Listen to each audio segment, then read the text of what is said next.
So the third and final body system is the muscular system. Again, the acute or immediate responses to exercise. Some of these you may be able to recall from last year's Unit 1 and 2. Again, a pretty straightforward key knowledge statement there to understand what and how muscular responses change during exercise. The essential question, what happens to our muscular system when we exercise? The chemical processes get a little bit more complex with the aerobic energy system, hence why it's the slowest of the three. You'll need to add some information to your energy systems table from the anaerobic systems in the previous week. And there's a great bonus question at the back end of this I'd really like you to try and get your head around. Make sure you're keeping on top of the vocabulary, and all the building blocks will fall into place once you have your terminology down. So again, rather simplistically, most things increase. There's one thing you could be caught out there with the increased use of fuels. It actually means that the fuel stores go down. So while fuel stores decrease, there's an increased use. But everything else increases, which is pretty easy to remember. Our neural recruitment. Now, if we go from sitting to standing, we recruit motor units. Remember, motor units is the fancy name for the nerve from the brain and the bundle of fibers that it innervates. So quite clearly, as we exercise, and if we're increasing maximally, like a maximum bench press, then we try and recruit as many motor units as possible. On the back of the all or none principle, again, it's just basic Unit 1-2 rehash. So once that motor neuron, which looks like a giant octopus or a tree with funny little feet, is innervated, so once we send the signal from our brain along that motor neuron, motor nerve, to the fiber bundle, every fiber in that motor neuron or motor unit will contract maximally. So how we vary the force in going for like a golf driving shot as opposed to a golf putting shot is the number of motor units we recruit. So the all or none principle explains that once a motor unit is innervated, every fiber in that bundle contracts maximally. Another acute response within the muscular system is an increase in enzyme activity. And enzymes simply speed up chemical reactions. So if we're thinking about energy systems and splitting down fuels and removing wastes, it's advantageous to have things occur pretty quickly. So glycolytic enzymes assist in breaking down glucose, which would be particularly relevant for the anaerobic glycolysis system. You wouldn't need to know any enzymes by name, but most of the ones I've seen have ASE as a suffix. So that, for example, creatine kinase or kinase helps to split creatine or CP. ATPase helps to split ATP. And here's just a little image, not to freak you out or anything, but just to show you the myriad of enzymes that exist in our body. And we wouldn't, as I said, have to know any by name other than glycolytic enzymes help to split glycogen. And if we're looking at oxidative enzymes, they are to do with the aerobic energy system and the use of oxygen for breaking down fuels. So enzymes speed up chemical reactions. There's an increased use of fuels as we begin to exercise, or you could say there's decreased fuel stores. Make sure you don't make a mistake with that.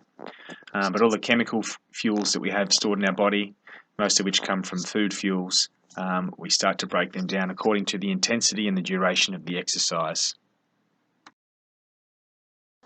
While we are decreasing fuel stores, we're also at the same time increasing lactate production. Now recall that lactate's in our body 24/7, so even in the middle of the night there is probably 1 millimole of lactate in our body, so anaerobic glycolysis is working all the time. But according to intensity, if we draw on that increasingly, we will get a massive spike in lactate production. And this graph here is a bit of a taster of what's called the lactate inflection point, which is the point in a work bout where the aerobic energy system can no longer metabolize or break down the lactate that the anaerobic glycolysis system is producing. And at any exercise intensity above lip, we get an exponential rise in lactate. So we don't always reach lip in a work bout. You would do it certainly in something like a shuttle run, but in most sports you would not be working for great periods of time above lip, but there could be periods where you are. AVO2 difference is literally the arteriovenous oxygen difference, and it talks about the difference in oxygen concentration between blood and the arteries and the veins as an indication of how hard somebody is working. So the difference, if it's small, suggests we're not working particularly hard. If the difference is larger, then we are working pretty hard. So it does represent how much oxygen the muscle is utilizing or taking up, and it's a muscular response even though it's got oxygen in it, which is carried by blood. It's perhaps best to explain AVO2 difference using these numbers in this particular graph, remembering that in every data set I've ever seen, we always start with 20 mils out of 100 mils oxygen concentration in the arteries, and the only point of difference is what returns to the heart via the veins. So in the first case here, when we're resting, 20 mils comes through the arteries, capillaries into the muscle. 13 comes out the back end in the veins, meaning the AVO2 difference is 7, so that's quite low. In contrast, when we are working, we have the same content coming in, the same oxygen saturation coming in to the muscle, which is 20 mils per 100 mils. But this time we've only got 5 being returned to the heart from the veins, so that the AVO2 difference is the difference between those two figures, which is 15. So the higher the figure for AVO2 difference, the harder somebody is working. And the same information in a slightly different format here, again starting with the magical 20 mils per 100 mils. Blood coming in from the arterioles into the muscle, out through the venules. In this case, we've got 14 mils being returned to the heart, so we've got 6 mils. So you should hopefully be able to see that with the AVO2 difference of about 6, this person is resting.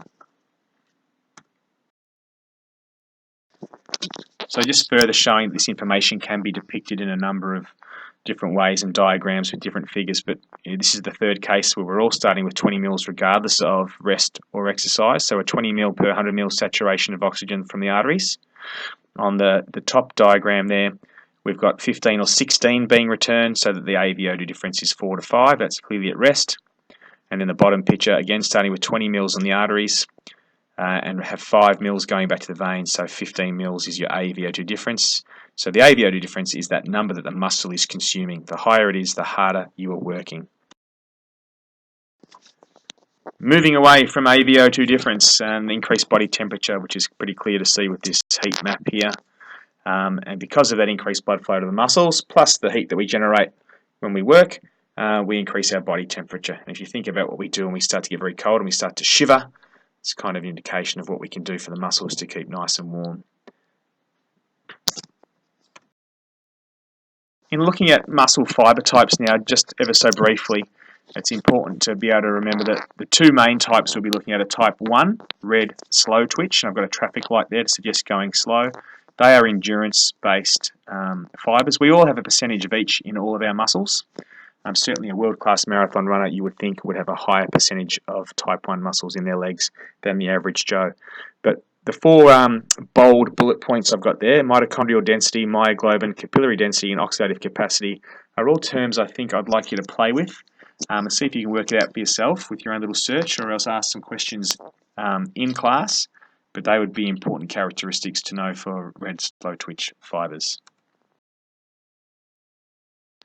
In contrast to the type 1, we've got type 2b, white, fast twitch.